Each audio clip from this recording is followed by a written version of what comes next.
Okay, so we'll begin with holding Hilchos Basar b'chalav, Siman Pei Zayin, the very beginning, first few seifim. We'll go into a little bit more of seif Gimel and Daled. But before we go into the other halachas, a quick review of what the difference is between Basar b'chalav and Shari Surim, so that we understand clearly how different Basar b'chalav really is. And the differences relate to various areas. One is, as we discussed, that Basar b'chalav is unique, that the Isur comes about through Bishul.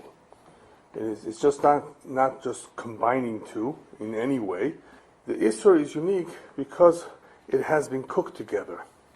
And once they are cooked together, the Isur is extended not only on consuming it, ba'achila, but also ba'ana'ah. So we have three Isurim. One is the Bishul, which is unique. Achila is not unique, because Isur Achila applies to many things that we cannot eat. But Bishul is unique. But once you've cooked them together, you also have the Isur of Achila and Isur Hana. And all of this is, of course, Doraita. Masha'en ken b'shar Isurim, where you may have Isur Achila, and on some you may have Isur Hana. Where do you have Isur Hana besides Basar b'chalav? You have it on Chametz, and Orla, and Kilei Keren, and of course Avodah Zarah. Even though Avodah Zarah is not something that you... The Isur of Hana applies there too as well. These are basically the only ones where there is an additional Isur of benefiting from it. And when we say benefit, it can make a difference, whether you feed it to your dog, whether you can sell it, and so forth. Okay. That was one difference. What about Chanan? Chanan, for those who you are familiar with, means Chaticha Naset Nevela. Chaticha Naset Nevela is also a very unique situation. It says basically that if a piece of meat absorbed Isur, it was cooked in a pot of Isur, and it absorbed, there was no shishin to be mevato, it has become entirely Asur. Even though it was a kosher piece of meat, it has become entirely Asur. What difference does it make? Well, I'm not going to eat it anyway. Obviously, if it's Asur, I'm not going to eat it. Well, it makes a difference that if this piece of meat were to fall into another pot, now I'm not going to be lenient and say I only need shishim keneged how much it absorbed. I need shishim keneged the whole piece. Kol hachaticha naset nevela. It is as though the whole piece was a real nevela, not just a little bit that it absorbed while it was being cooked in the pot. Which means I have a bigger size to deal with now than I would probably have had before, had I not considered the halacha of Chanan. I would have just considered how much did it swallow, how much did it absorb. That's the term Chanan. When do we say such a thing as Chanan? It's a machloket. Some say we only say Chanan by Basar b'chalav. That's the only time this unique Isur comes about, because Basar is mutar, Chalav is mutar. When the two are together, then it becomes Chanan, because then you have, like some would want to say, a Chefza shel Isur. That's the Chefza, that's the real Isur of a combination of the two. It doesn't make a difference if it's just an ounce of milk. The fact that the two were cooked together, this piece of meat is a Basar b'chalav meat. It's a real nevela meat. Regardless of the amount of how much milk is in there. At other times, we would like to measure. Measuring amounts is what Taaruvot is all about, and Basar b'chalav too. We want to know how much there is it bitul, can you taste it? Amounts are important, but when something is cooked Basar b'chalav, and obviously the piece of meat is not large enough to be mevatel the chalav, obviously we're talking about that. Otherwise the milk basically dissipates, you don't feel it. We'll be talking about that. What happens if a drop of milk fell in a piece of meat? Well, obviously, maybe it doesn't make that much of a difference. So we're talking about where it does make a difference. But, nevertheless, it's still a small amount. So what? This piece of meat becomes Basar b'chalav. So some say that's the only real example of Chanan, Basar b'chalav. So if a piece of meat absorbed some milk, became Asur, because there was not enough to cancel out the milk, and if that piece of meat later on falls into another pot, by mistake, of course, you need to figure or calculate against the entire piece. Not against just the milk, against the entire piece. That's called Chanan, Chaticha Naset Nevela. Yeah. Yeah. It is not in a silence that hatikabed. No, it has nothing to do with חתיכה ראויה להתכבד. Even a piece of goulash meat. Yeah, but if it's חתיכה ראויה להתכבד, that is not בטלה. Yeah, חתיכה ראויה להתכבד is a nisur derabanan. Here we're trying to deal with a totally different issue here. A nisur doraita afilu. Okay? Some say that Hanan only applies in Basar בחלב, and others are going to say, yes, that's a Hanan deoraita. But guess what? There's Hanan bishar isurim derabanan. In other words, they're going to say, they're going to hold that other pieces of meat, any kind of piece of meat, that absorbed some isur, chalev, forbidden fats, chalev, not chalav, chalev, fats, forbidden fats, right? According to many poskim, not just Ashkenaz Sfarad. I sometimes prefer to name the poskim because I don't like the divisions of Sfaradi, Ashkenazi.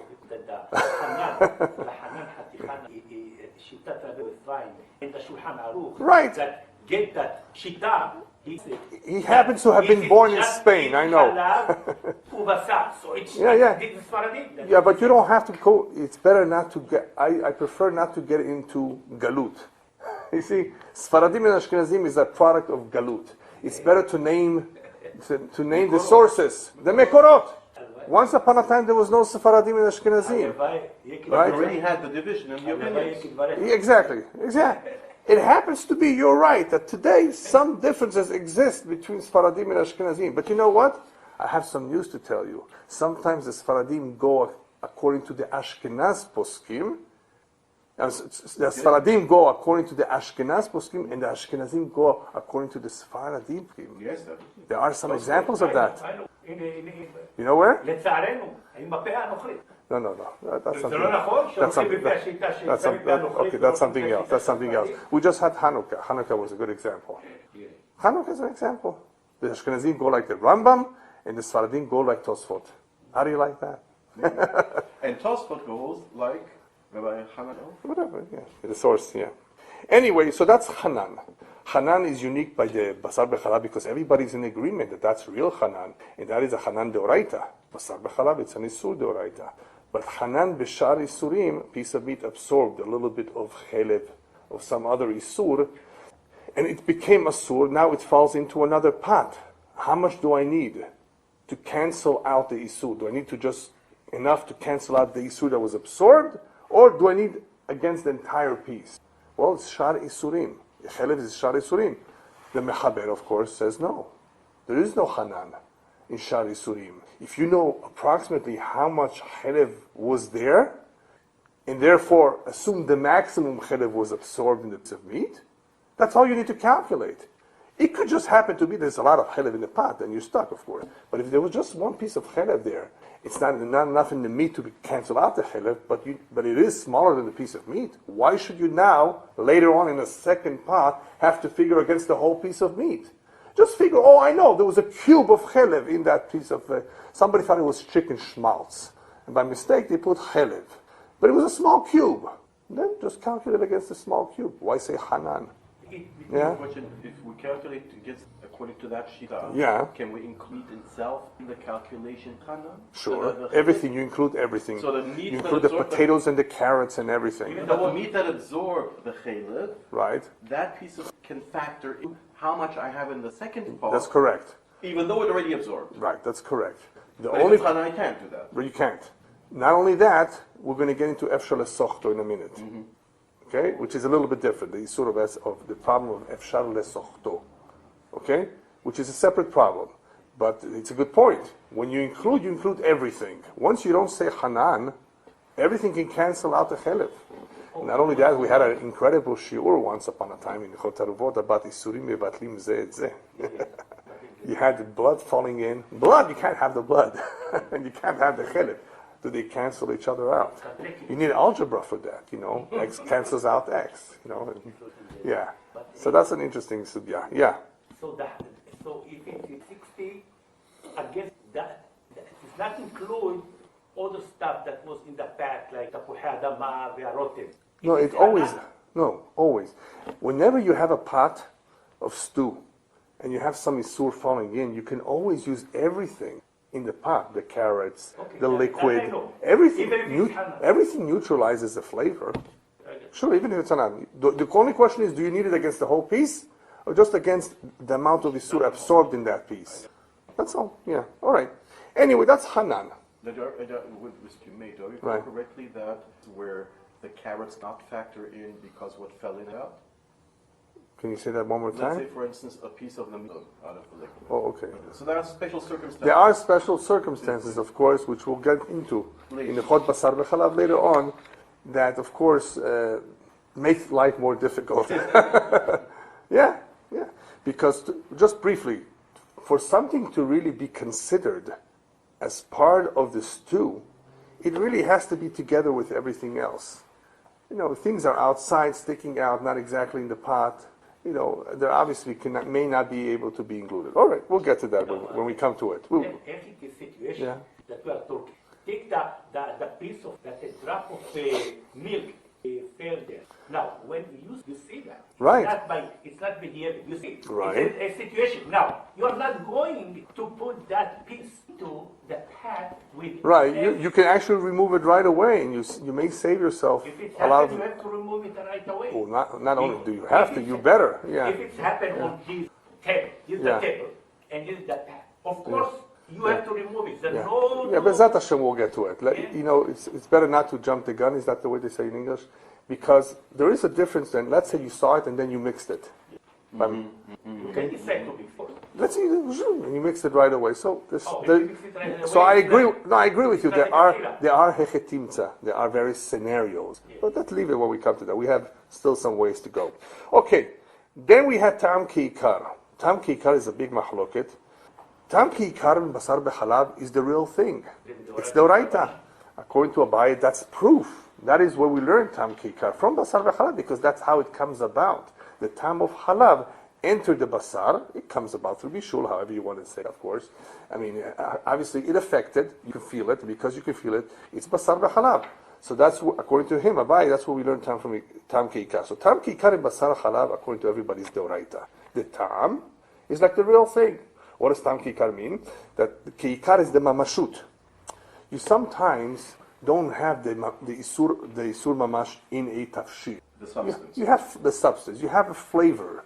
The substance was there. It was removed, and it left behind a flavor. The flavor poses a problem.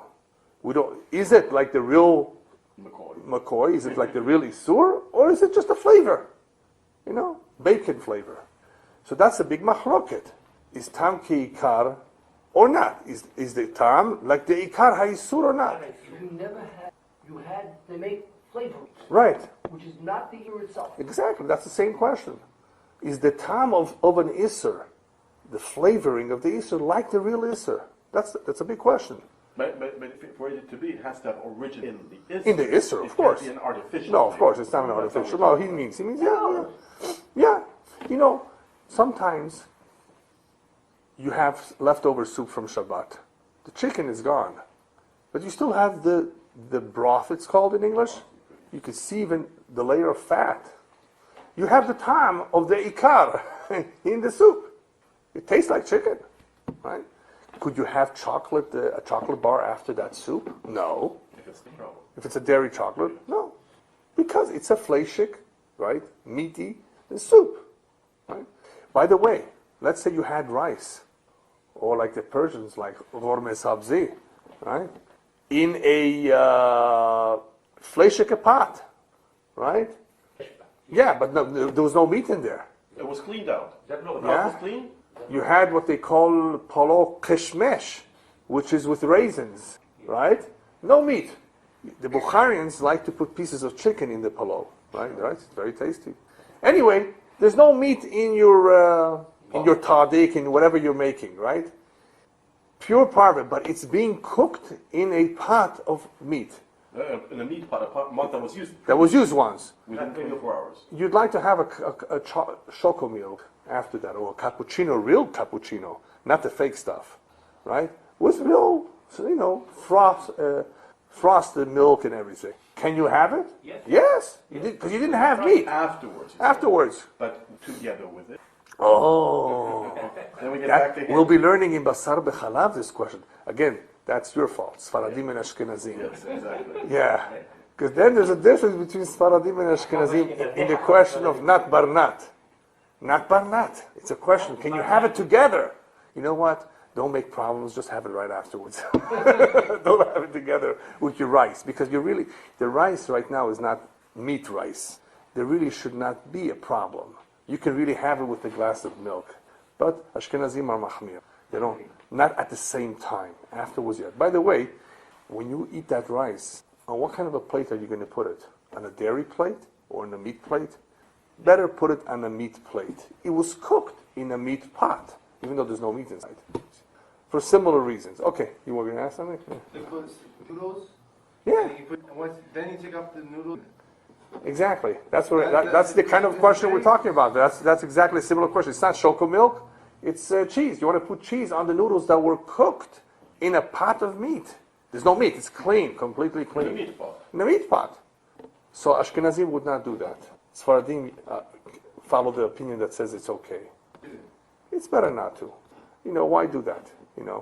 But in other words, if you want to do that, just why don't you cook it in a dairy pot? Or in a parvet pot. Or in a parvet pot. In other words, if you want to do it, just do it the right way. The question is, of course, many times the question is bedi evet. You did it. Can you have it? So some say you can. So we'll get to that. This is part of Halacha Basar בחלב, actually. These are the halachot that we will be discussing later on. All right, so let's go on. So in tam ki'ikar, according to everybody, Basar בחלב is tam ki'ikar is deoraita. That's the real thing. Okay, what about shar isurim? Other isurim, do we say tam ki'ikar or not? So it's a machloket rishonim. Rashi says no. There is no tam ki'ikar midoraita. He holds like Rava, because midoraita it's batel berov. Isurim are batelim berov. Batel berov, so even if there is a tam, the tam is not like the ikar. The tam does not mean anything in other isurim. Once something is batel in rov, that's it. There's flavor, so what? So it's not, at least not doraita, okay? That's the way the Ran holds, the Ritva, and a few others hold like that. I think the Ra'ah brings the Ramban like that also. Shitat Rabbeinu Tam is Tam Kikar is doraita. What does Huh? to say? Kikar deoraita. We better not get into that right now. I'll tell you why, because that's a big sugya, very big sugya. You learn it from Mishrat HaNavim, from Geulei Akum, the various gemarot on this. This is a big sugya. It's a big machloket. Yeah, if tam kikar or not. Yeah, so let's not get into that. Otherwise we won't get into our shiur tonight. Yeah. Who was the last you mentioned? Rabbeinu Tam, Tosfot. Yeah, doraita, very clear, very clear. And you get malkot. Now the chidush by him, as opposed to another shita that we will soon see, is you don't have to have kazait b'chdei achilat pras.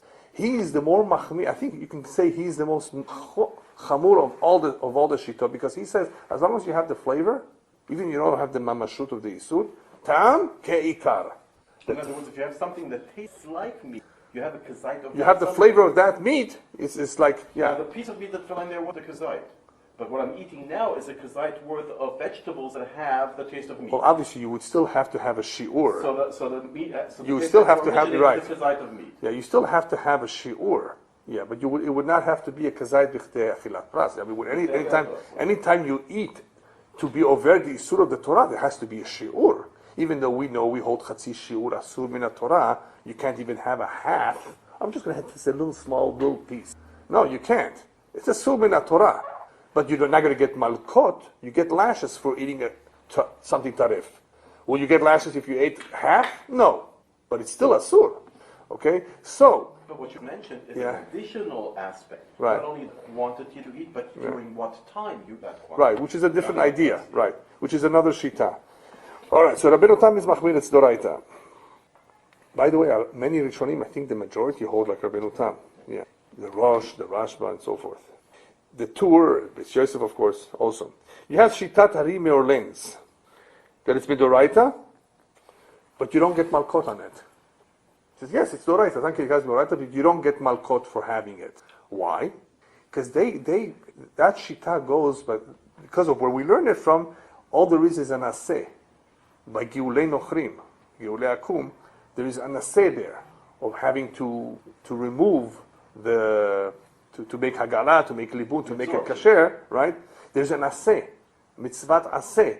So basically, you did not comply with the mitzvat aseh. If you did not comply with the mitzvat aseh, there's no malkot on that. In other words, you were not over on having eaten the tam on a lo ta'aseh. Because a lo ta'aseh or a lav would result in malkot. They say, yes, tam keikar, we learn it. There's a source for it. But there's no malkot. Follow?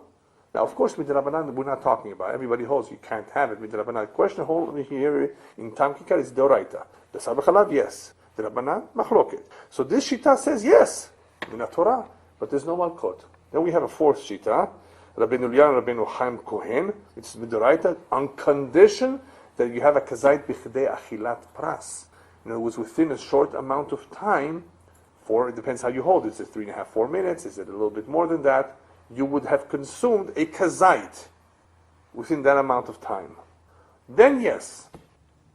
This sugya is not so simple because it all depends, of course, if the mamashut was in there or not in there. Just the tam was there. What does it mean, kazai bichdei? What are you exactly having in that amount of time?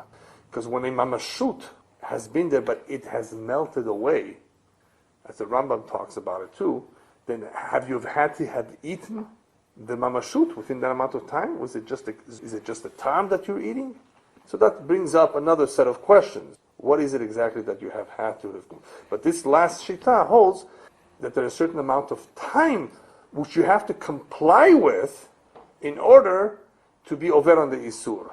So if you don't have that within that, if you don't eat that kazai within that amount of time, you've eaten a little bit, that's not the isur. Even though in that pot you have the shiur. Right. It's in the pot. Which according to Tosot, you have that shiur, and you ate the kazait. Boom. That's it. But I didn't eat kazait of the isur. Still. According to Tosot, tam keikar. Here, you would have to have a kazait of the isur b'chdei achilat pras within a certain amount of time.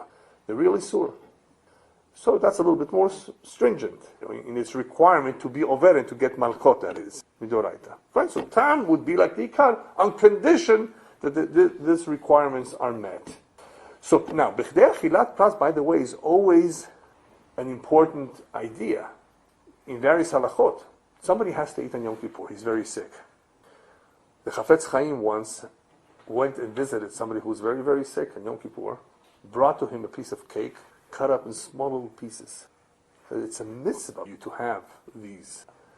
Now, why did the Chafetz Chaim send it through one of his students? He was an older person at that time, at the time of the story. He knew that if he would send a student, that sick person would not in any way eat that. Chafetz Chaim came personally. It's not only mutter, it's a mitzvah. But eat it in small pieces. Every few minutes. He told him how often. Same thing with the drink. If somebody would have to eat it, and it's possible, at all possible, to break it down, that's what we do. We break it down for him. So kidei achilat pras is still a concept that we use concerning isurim or concerning this kind of situation of eating on Kippur. If a person were to eat small little pieces over an hour, he would not be over. It's still asur lechatchila. Remember what we said before, chatzi shiur asur. Why is chatzi shiur asur? According to one opinion, because chazilit terufe. It eventually can combine into becoming the whole isur. So we say chatzi shiur asur. But bediavad, were he to do it over 10 hours, of course he's not going to get malkot. But bichdei achilat pras he would. He took a bite. 2 minutes later, he took another bite. Each one was less than a kazai. So together they were a kazai with bichdei achilat pras. So kidei achilat pras, even though it's another idea, it's still applicable. Even though we don't go by that shita that I just quoted about tam keikar, we hold them in like Tosfot basically. We're machmir, right? Nevertheless, at least with Rabbanan, tam is keikar, but you would have had to have eaten bichdei achilat pras to be over a regular isu. A regular, not tam right now. A regular isu, you would still need that amount of time. That's all. Okay. Anyway, just wanted to review those little points. Maybe just 2 more ideas before we go on. Basar bechalab and kilei akerem are also shelo kederech hana'atan. That's a very unique issue just to these 2. Which means that if the food is not really that tasty, it's bitter, it's spoiled, you still can't have the basar bechalab. It's asur also Shelo kederech hana, not in the usual way that people usually benefit from it. We know that medicine that is very, very bitter or not edible is not such a problem. Why can't you have certain medications that have glycerin or that have questions of kashrut? Because they may be somewhat tasty. Yeah. Or lechatchila, try to find an alternative. If you don't have it, you may be able to have it. It all depends. This question comes up in Pesach. Can you have a medication? People have all kinds of medications. They take a whole year. It's chametz. Yes, but it's shelo kederech hana'ato. It's a capsule. It's powder. It's not tasty. Would you be able to take it? You may be able to if there's nothing else. Chametz is not a susha lo kederech hana'asa. Right? Basar b'chalav and kilei kerem is. That's a big difference. Something is not edible, right? We're not talking about something that's not edible at all, even for animal consumption. Because then, obviously it's like dust. But even then, it's not so pashut in basar b'chalav. Because basar b'chalav, you can't have any hana'ah from it. Even if you burnt it, you would have to throw it away. You would not be able to use it in any. That's what shelo kederech hana'asa means, usually. So in basar b'chalav, even if you find an indirect way to consume it, it would be aser. Whereas in other isurim, it may be okay. So that's a very important difference. We spoke about last time that there's no chaticha re'uya litkabed in isur balua, right? Wherever it's an isur balua, chaticha re'uya litkabed means that it's not batal afilu be'elef. It's a big piece of meat. This big piece of meat, special, it's big, it's a whole roast. It's not batal in the regular rov or shishim. It's not batal afilu be'elef. But if the isur is an isur balua, this piece of meat that we're talking about, that is asur, it has an isur absorbed in it. It's not taref in itself. It's not bacon. It's not pork. It absorbs something else, so I can't eat it. Then you don't say chaticha re'uya litkabed. You say the regular rov or shishim. Basar b'chalav, you don't say isur balua, because that is the isur. The isur happens to have a balua of chalav. That's, in other words, isur balua does not apply to basar b'chalav. So therefore, if you have chaticha re'uya litkabed, a piece of meat which has milk that was cooked in it, it's asur. It's not batal afilu be'elef. How about efshar lesochto? That's the last one that I want to cover as far as the differences between shar yisur and basar b'chalav. What about efshar? So efshar lesochto we came across in basar b'chalav. That's a very interesting. You have a piece of meat, fell into a pot. It's kosher. It's mussels, flanken, or whatever. A piece of meat and it absorbed some isur in the pot. You didn't realize it, but it was something treif in the pot. Okay, it became asur. It became tarif. Okay, this piece of meat that became asur fell into another pot. By mistake, instead of throwing it out, they cooked it again. Leftovers, they warmed it up. In this big piece of this pot, the good news is that this is a big pot. And there's shishim connected the whole piece. Remember we spoke about Hanan earlier? There's shishim connected the whole piece. So you come to the rabbi and you ask him, what do I do now? Well, you said you have shishim, so the whole pot is kosher. No. The whole pot I know is kosher. I want to know if this piece of meat that was once kosher became treif, has become kosher again. So what do you say? You recognize the piece. The piece of meat became treif because it absorbed chaylev. So, right, it became treif. Okay, now it fell into another piece, another big pot. So I have my first concern is the whole food in the pot. Oh no, what do I do? Don't worry about the pot. There's more than shishim connected this piece of meat that I am able to recognize, by the way. Okay. So you're safe. The whole pot you can have.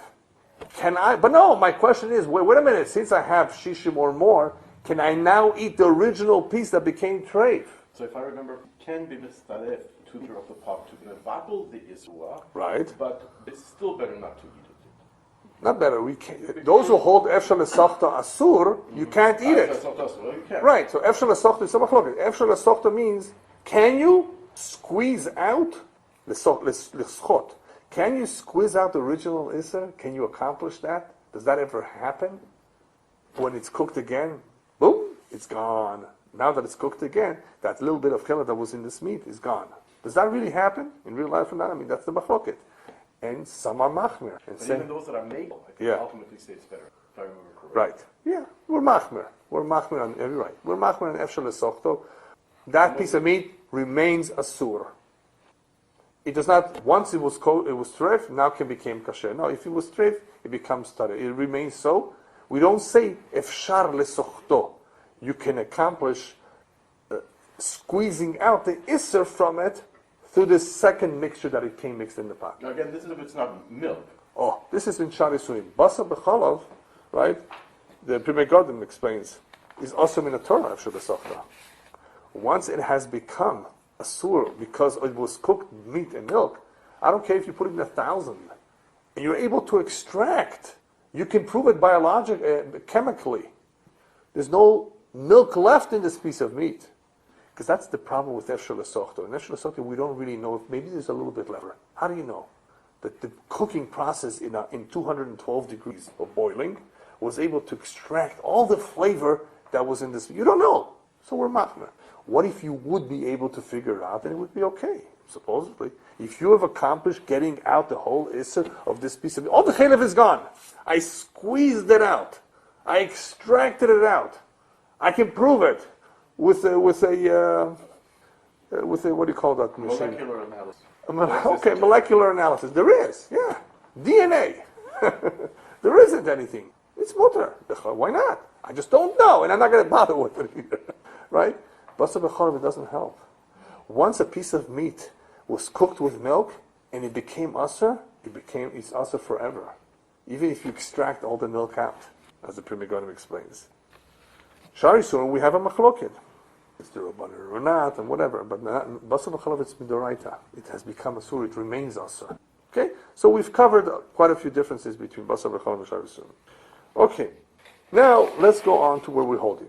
In Sif Gimel and Sif Dalet, we have a unique situation where we're dealing with a combination of Basar and Chalav, which is not in the Torah. Either it's Basar Chaya, the meat of a deer, with milk, that's not also in the Torah, or you have basar bakar, basar keves. You have kosher meat of an animal like a sheep or goat, but the chalav is of an animal which is tameh, camel milk. By the way, there was just an article in one of the magazines, somebody that went to visit Djibouti. You know where Djibouti is? Huh? You saw that article. Djibouti! Most people don't know where it is, okay? It's in the Horn of Africa, between Somalia and Ethiopia, close to Eritrea. Anyway, there was once some Jews living there. So, they serve you coffee. What's wrong with coffee? Coffee is very good actually there. The problem is, when they ask you, you want milk as your coffee, you may say yes. But they're going to ask you, do you want camel's milk or cow's milk? It's a good thing to give you a choice. You trust them. Yeah, now, because of the possibility of having non-kosher milk in that area, you cannot have even the cow's milk, because you can't trust the goy that this is cow's milk. Rav Moshe Feinstein has a tshuva here in America that here we don't have cow's milk, we have a company's milk. Yeah, it's a company's milk that produces only cow. They don't produce any other kind of milk in non-kosher milk that is in the United States. There's goat's milk, there's cow's milk, right? There is no pig's milk, camel's milk, and donkey milk, and so there is no. And even if there was, they would never dare mix it. So the Moshe says you can have chalav stam, chalav akum, in the United States of America, no problem. However, he says if possible, at all possible, you should be machmir. Okay. But in other countries, you don't necessarily have that heter. It all depends on the circumstances, how strict they are. If you have bichlal milk used like here, so you would not be able to have regular milk, even regular milk, unless you saw the milking of the cow yourself. Chalav Yisrael. Okay? So anyway, so getting back to here, what if you have camel's milk with basar, regular meat? That's not a doraita. Lo tevashel gdi b'chalev yimo, as we learned in the first shiur, involves in the Torah only meat of sheep, goat, and cow, and regular milk that is kosher milk from a pure animal, a clean animal. So we are excluding either chaya and chalav, regular chalav, chaya. We're excluding chicken and milk. Chicken is a bird. It's not included in the Torah. It's prohibition. And we're excluding, obviously, something which is tameh. In other words, it could be a sheep, but the milk is not pure. These are not asa min Torah. Are they asa min Rabbana? Well, that's what we're going to talk about. What exactly is asa and when are they asa? And hopefully we'll talk for a few minutes about a woman's milk. Chalav isha. Yeah? It's consumed. It's consumed by little children at least. Right? Well, what if you need a little bit of milk for your recipe? Can you ask the woman to contribute? Or it dripped, so it was being fed. A child was and there's leftovers. Tip of the pot? Can you have it? With Basar, yes, just Mishum Maritain.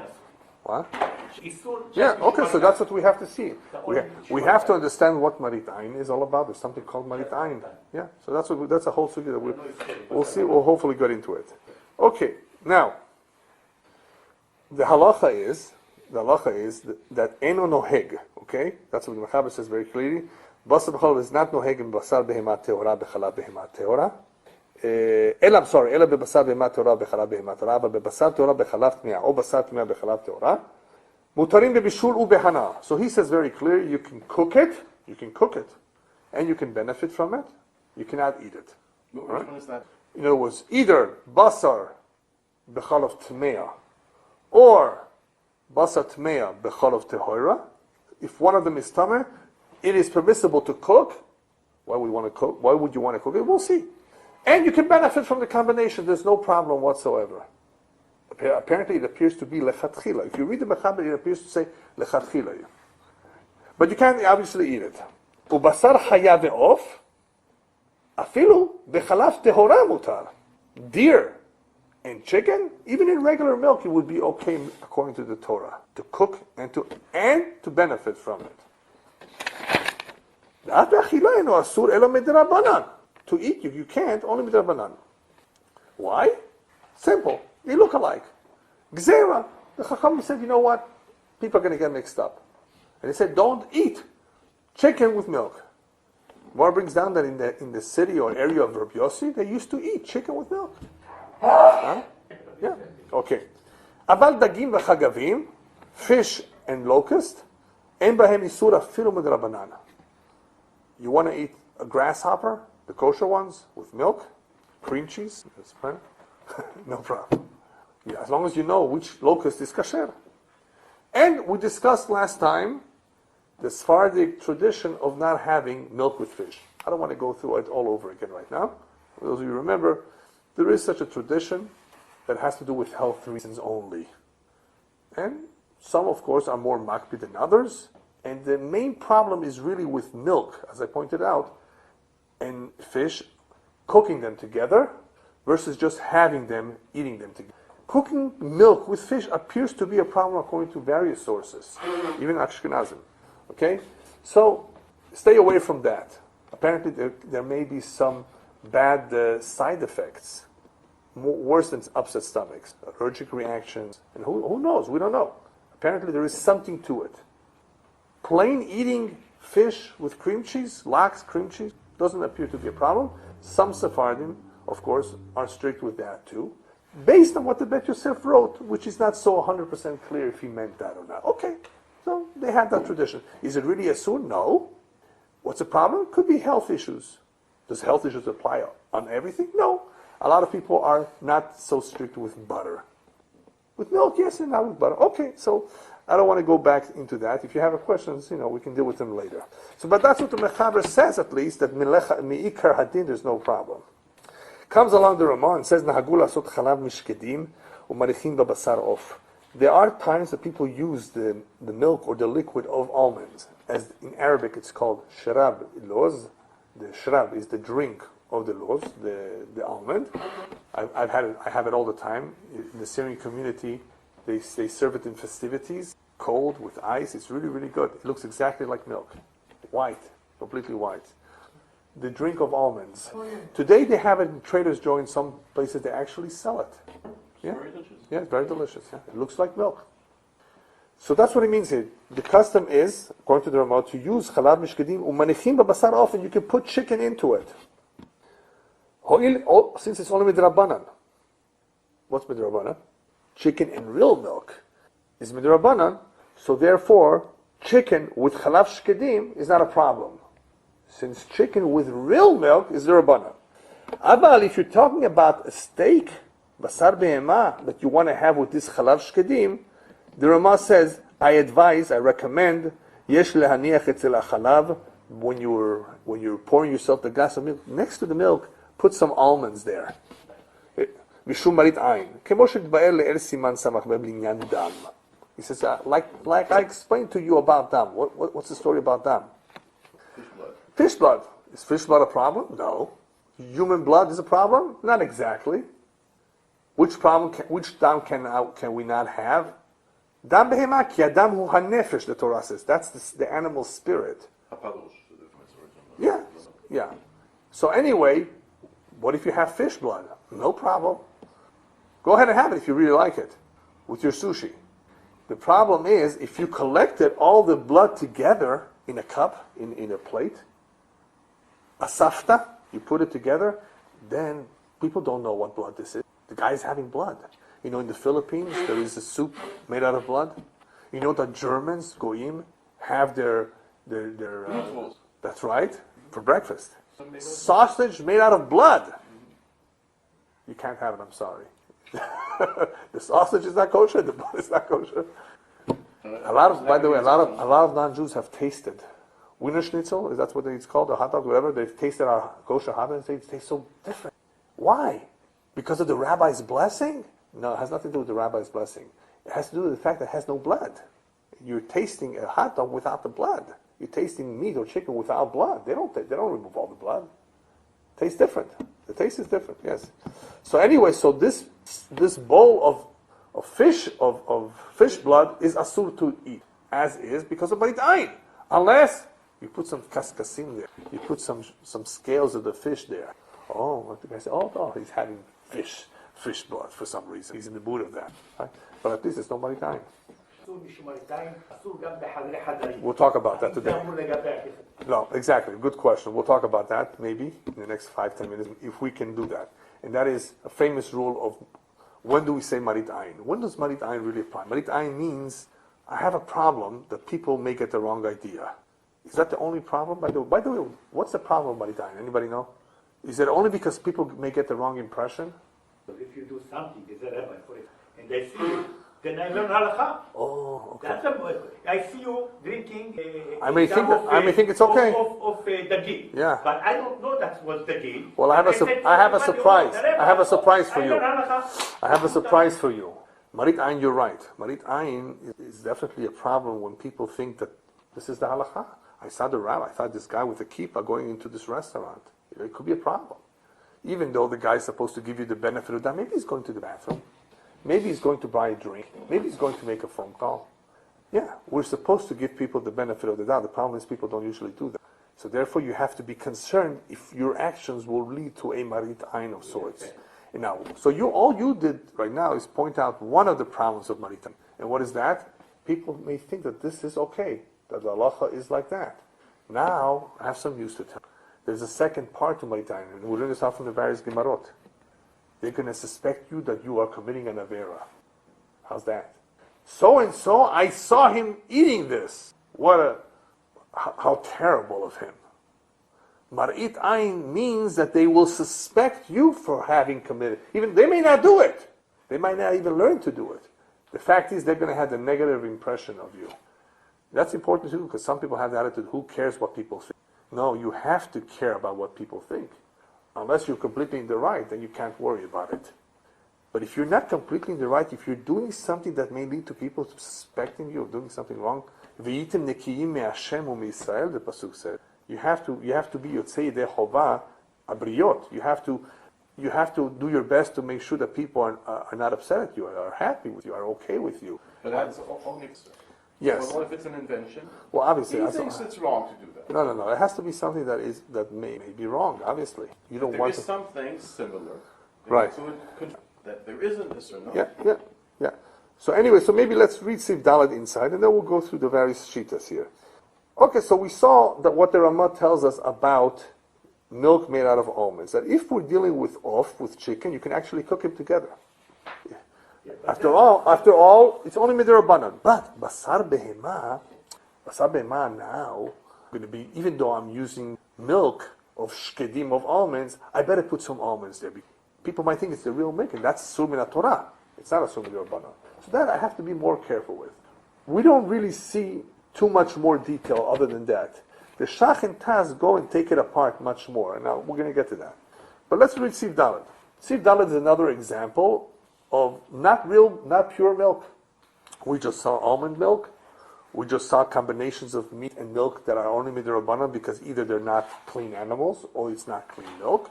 And now let's see a third example, or another completely different kind of an example. Asur levashel bechalav isha mipnei marit ayin. That's Siv Dalet. You cannot cook. It doesn't say eat or drink, but apparently it means both. But from the mechaber itself, you don't know that yet. It just says you can't cook bechalav isha, in the milk of a woman. Put some leftover milk from the baby's, what do you call those things? Bottle? Yeah, the bottle. Yeah. And you decide to make yourself some, I don't know, some dish with meat, with that milk. No, he doesn't say what about. Right, it's interesting. But obviously we're talking about meat here. Later on, perhaps next time we meet, we'll talk about, can you have leftovers women's milk without cooking it? That's a whole separate idea behind it. Nothing to do with basar b'chalav. Can you have it anyway? You know that if somebody has canker sores, אתה יודע מה זה canker sore? שכחתי איך זה נקרא בארץ עכשיו. The white spots inside the חניכיים, inside here, inside the... לא, זה לא מוגלה. לא מוגלה. אני עכשיו פשוט שכחתי את המילה הספריה, I forgot the word. Cold sore, canker sores, yeah. Afta, in various Latin language. Okay, you go to a goat, and you spritz yourself a little bit of its milk inside your mouth. It will cure it. Various sores in the mouth, various sores inside, will be cured by fresh goat's milk. Fresh goat's milk being squirted into your mouth. Well, I guess you could use a glass. The idea is the freshness, I think. People have done it, wherever there are Arabs with goats in Israel. Bring my child a little bit, here's a shekel. They translate your kaf, yud, base. No, there's another word for it. Yeah, it depends which dictionary you're looking at. Yeah, look at Morphix. Morphix.com. Okay. Anyway, so goat's milk. Can you do that? But you can't ask a woman to do that for you. It's not tzanu, it's not too modest to ask her to squirt some milk into you. Oh, so with milk, that's why. It would also help? What is that? I don't know if it would. I don't think it would. But I'm saying in case you want it for whatever reason, you wouldn't have that. Okay, that's different. But we'll talk about that another time. But women sometimes do express their milk, right? To leave it over today, it could be refrigerated. Woman goes to work, she wants to leave behind her milk for her baby, not formula. She can express, not on Shabbat, of course, during the weekdays. And that question, that's a separate question whether you can have it. Here, we're only talking about strictly about basar b'chalav. So he says, asur levashel b'chalav, isha only mipnei marit ayin, he says, that's the only reason. Im nafal letoch ha-tafshil, batel ben seishu. Obviously, if it fell into the tafshil, yeah, it's batel, and you don't have to worry about the shiur. ונראה לפי זה, כל שכן אסור לבשל לכתחילה בחלב טמאה או בשר טמא בחלב טהור. ודווקא בשר בהמה, אבל בעוף דרבנן אין לחוש. Now he adds, going back to what we said before, about there's no isser, min Torah, of a basar, חלב טמאה in regular meat, or חלב טהורה in a behema טמאה, even though there's no isser min Torah in those combinations, he says, Nir'ah, I believe, he says, that kol sheken, the more so, it should be usher to cook those things together. If I cannot cook chalav of an isha, then this should be kol sheken. The more so, unclean milk with regular meat. What did the Mechaber say before? Ena noheg. That's only b'diavad, obviously. It doesn't mean that if I have a marit ayin here by the women's milk, don't you think the Ramah says I will have a marit ayin perhaps Yeah, this is strictly the Ramah. Right. Okay. Yeah.